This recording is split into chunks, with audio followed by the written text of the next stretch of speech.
स्वागत है आप सभी स्टूडेंटों का जेएमबी स्टडी भारत में। तो आज हम स्टडी करते हैं अंगद सर के साथ कक्षा 9वीं की गणित के अध्याय 8 चतुर्भुज का। ये चतुर्भुज का भाग नंबर 15 है, जिसमें हम जानेंगे प्रश्नावली 8.2 के भाग 4 में प्रश्न क्रमांक 4 का संपूर्ण हल। इससे पहले यदि आपने हमारे चैनल जेएमबी स्टडी भारत को सब्सक्राइब नहीं किया है तो सब्सक्राइब कीजिए, ताकि इसी प्रकार की वीडियो आपको सबसे पहले मिल सके। तो आइए हम देखते हैं प्रश्न क्रमांक 4 क्या कहता है। तो प्रश्न नंबर 4 कहता है कि ए बी सी डी एक समलंब चतुर्भुज है, जिसमें ए बी समानांतर है डी सी के, ए बी समानांतर है डी सी के, साथ ही बी डी एक विकर्ण है, बी डी एक विकर्ण है और ई भुजा ए डी का मध्य बिंदु है। ई भुजा अर्थात ई भुजा ए डी का मध्य बिंदु है। ई से होकर एक रेखा ए बी के समानांतर खींची गई है। ई से होकर एक रेखा ए बी के समानांतर खींची गई है, जो बी सी भुजा बी सी को बिंदु एफ पर प्रतिच्छेद करती है। देखिए आकृति 8.21 में दर्शाइए कि एफ भुजा बी सी का मध्य बिंदु है।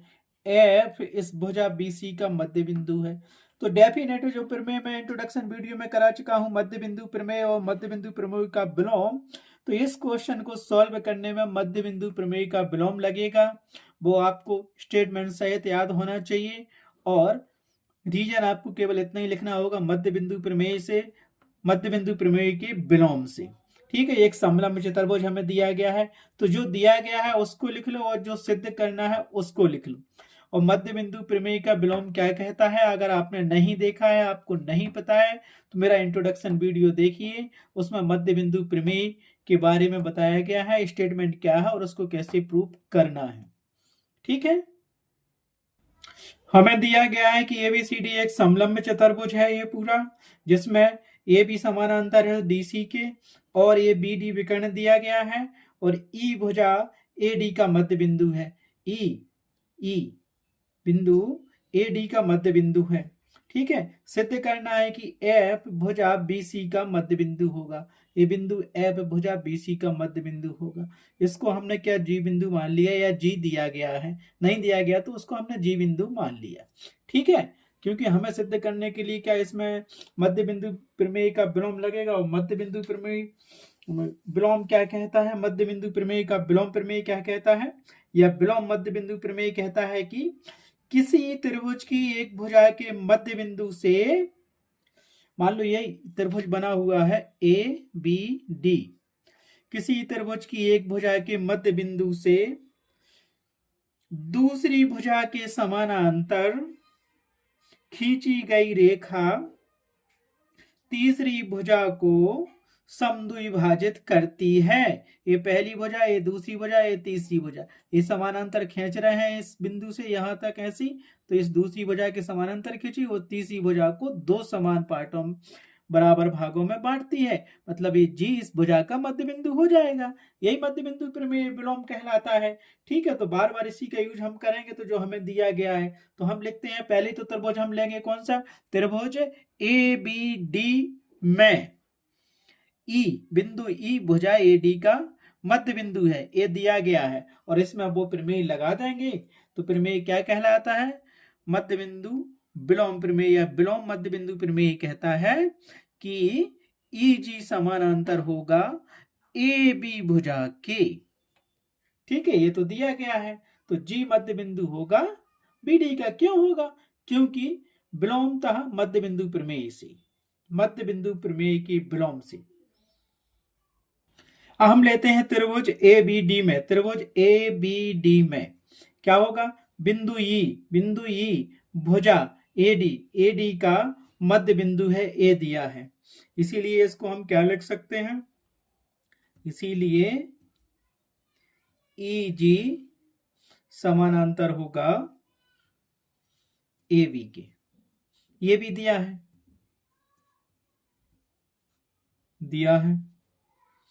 कैसे दिया है, दिया गया है, हमने बता दिया मध्य बिंदु प्रमेय से।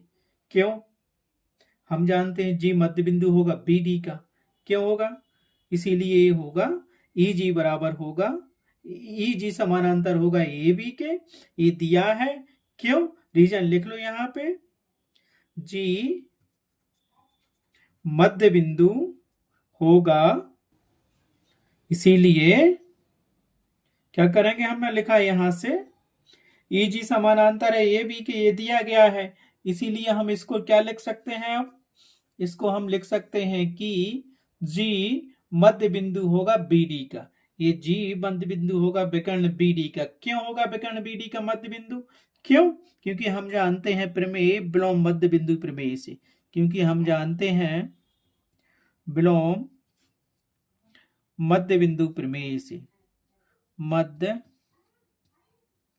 बिंदु प्रमेय से, ठीक है, प्रमेय से। यदि मध्य बिंदु प्रमेय आपको नहीं बनता है तो आप मेरे इंट्रोडक्शन पार्ट में जाइए, वह मध्य बिंदु प्रमेय देखिए, उसका स्टेटमेंट भी दिया गया है और उसको प्रूव किया गया है। मध्य बिंदु प्रमेय और विलोम मध्य बिंदु प्रमेय दोनों ही बहुत इंपॉर्टेंट है, दोनों में से एक क्वेश्चन हर साल पूछा जाता है, तो उसके अच्छे से आप रट लीजिए, स्क्रीनशॉट लीजिए, वीडियो बार बार देखिए, समझ में आ जाएगा, और समझ में नहीं आता तो कमेंट्स कीजिए, तो आपको मैं दोबारा समझाने की पूरी कोशिश करूंगा, ठीक है। जी मध्य बिंदु होगा किसका, बी डी का होगा, क्यों, विलोम मध्य बिंदु प्रमेय से ये हम जानते हैं, ठीक है।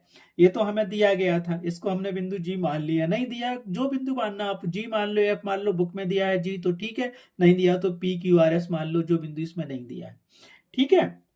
तो मध्य बिंदु यही प्रमेय कहता है, माना कि ये त्रिभुज हमने लिया था ए बी डी, तो इसमें तीन भुजाएं हैं, ये पहली, ये दूसरी, ये तीसरी, तो पहली भुजा का मध्य बिंदु ये है, इस बिंदु ई से एक भुजा या रेखा खींचते हैं दूसरी भुजा के समानांतर, तो ये तीसरी भुजा को किस बिंदु पर प्रतिच्छेद कर रही है, बिंदु माना कि जी पे प्रतिच्छेद कर रही है, तो ये बिंदु जी इस तीसरी भुजा को दो समान भागों में बांटेगा, तो जी बिंदु क्या हो जाएगा, इस तीसरी भुजा का मध्य बिंदु होगा कि नहीं होगा, यही विलोम मध्य बिंदु प्रमेय कहता है।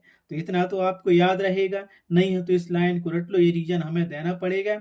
इसी प्रकार हम आप त्रिभुज लेंगे बी सी डी में, बी सी डी में, तो यहाँ देखिए इस त्रिभुज में ये त्रिभुज ऐसा बना हुआ है और ये बी सी डी त्रिभुज इसका उल्टा बना हुआ है, चाहो तो इसको पलट दो, खड़ा कर दोगे तो कैसा बनेगा ये त्रिभुज, आपको मैं दिखा रहा हूं आपको, ये त्रिभुज ऐसा बना हुआ है, तो इसको अपन क्या करते हैं, इसको ऐसा बना लो, ऐसा, और ए लाइन खींच दो, तो ये क्या मिल जाएगा हमें, ये नीचे वाला मिल जाएगा बी, यहाँ मिल जाएगा सी, यहाँ मिल जाएगा डी, ठीक है। ये बिंदु हमें क्या दिया गया था, यहाँ दिया गया था एफ, और ये बिंदु मिल गया यहाँ, यहाँ पे ये जी जो का तो दिया गया, या इसको तुम ऐसा भी बना सकते हो, ऐसा ऐसा ओश, ठीक है, पलट दोगे तो ये मिल जाएगा हमारे पास एफ, ये मिल जाएगा हमारे पास, ये भुजा आई है तो ये मिल गया जी, और ये हो गया अपने पास क्या, नीचे का बिंदु बी हो गया, और ये सी हो गया, और ये डी था ही, पलट दोगे तो ऐसा बन जाएगा ये त्रिभुज, तो यही दिया गया है। तो हम दूसरा त्रिभुज लेंगे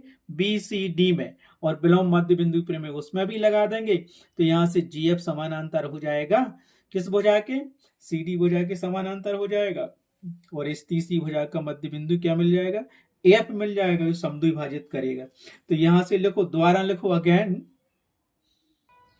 तो हमने यहाँ क्या लिख लिया, इसी प्रकार त्रिभुज बी सी डी में बिंदु जी भुजा बी डी का मध्य बिंदु है, ये ऊपर हम पहले सिद्ध कर चुके हैं विलोम मध्य बिंदु प्रमेय से।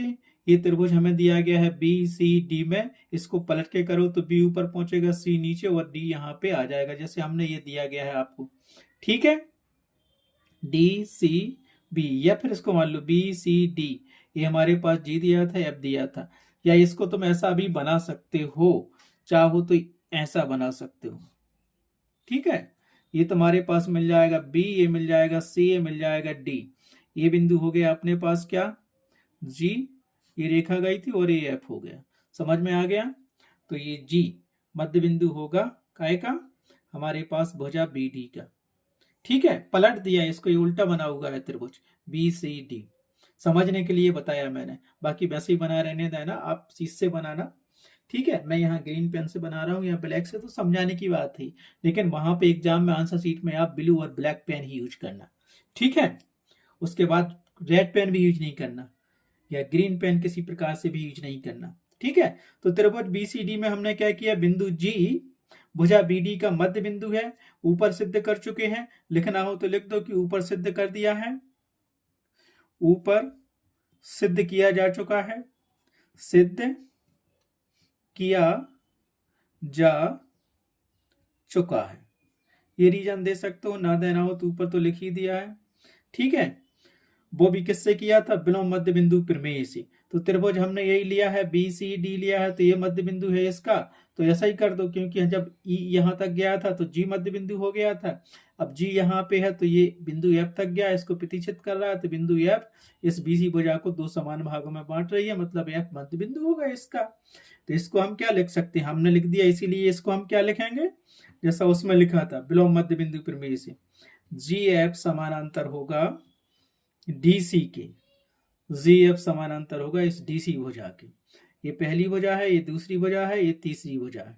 नहीं, ये पहली भुजा है, ये दूसरी और ये तीसरी भुजा। तो कहां से आ गया? या तो इसको लिख दो दिया है, यहां लिख दो क्योंकि दिया है। अगर नहीं दिया है तो हम बताएंगे कहां से आ गया। ठीक है, इसीलिए क्या करेंगे हम? क्या करेंगे? इसीलिए F क्या होगा? F भुजा लिख लो, F भुजा किसका मध्य बिंदु होगा? BC का, भुजा BC का, बस इतना ही लिखना है, मध्य बिंदु होगा। क्यों होगा? अब पूरा प्रमेय लिखने की जरूरत नहीं है, रीजन दे दो, यहां पे आप आराम से दे सकते हो। क्या रीजन दोगे? विलोम मध्य बिंदु प्रमेय से। ठीक है, अब विलोम मध्य बिंदु प्रमेय क्या है? मध्य बिंदु प्रमेय तो जानते हो, उसका उल्टा कर दो तो विलोम मध्य बिंदु प्रमेय हो जाएगा। अब विलोम मध्य बिंदु प्रमेय ये कहता है, मान लो ये त्रिभुज दिया गया है, यही त्रिभुज, तो किसी त्रिभुज की एक भुजा, मान लो ये भुजा, पहली भुजा, ये दूसरी, ये तीसरी, किसी त्रिभुज की एक भुजा के मध्य बिंदु से दूसरी भुजा के समानांतर खींची गई रेखा इस तीसरी भुजा को जिस बिंदु पर प्रतिच्छेद करती है, वह बिंदु उस तीसरी भुजा को समद्विभाजित करता है, मतलब दो समान भागों में बांटता है बिंदु F। तो बिंदु F इसका मध्य बिंदु हुआ तीसरी भुजा का कि नहीं हुआ? हुआ, तो लिख दिया हमने। वहां पूरा स्टेटमेंट लिखने की जरूरत नहीं, इतना ही लिख दो कि विलोम मध्य बिंदु प्रमेय से। हो गया सिद्ध। यही हमें सिद्ध करना था, सो इति सिद्धम। कैसे लिखोगे? तो यही हमें सिद्ध करना था, तो इसको लिख लो, यही हमें सिद्ध करना था। सो लास्ट में लिख लो इति सिद्धम। ठीक है, सिद्ध कर लिया है हमने। इस प्रकार से प्रश्नावली 8.2 का क्वेश्चन नंबर 4 कंप्लीट हुआ। आज की वीडियो में बस इतना ही। Thanks for watching my video.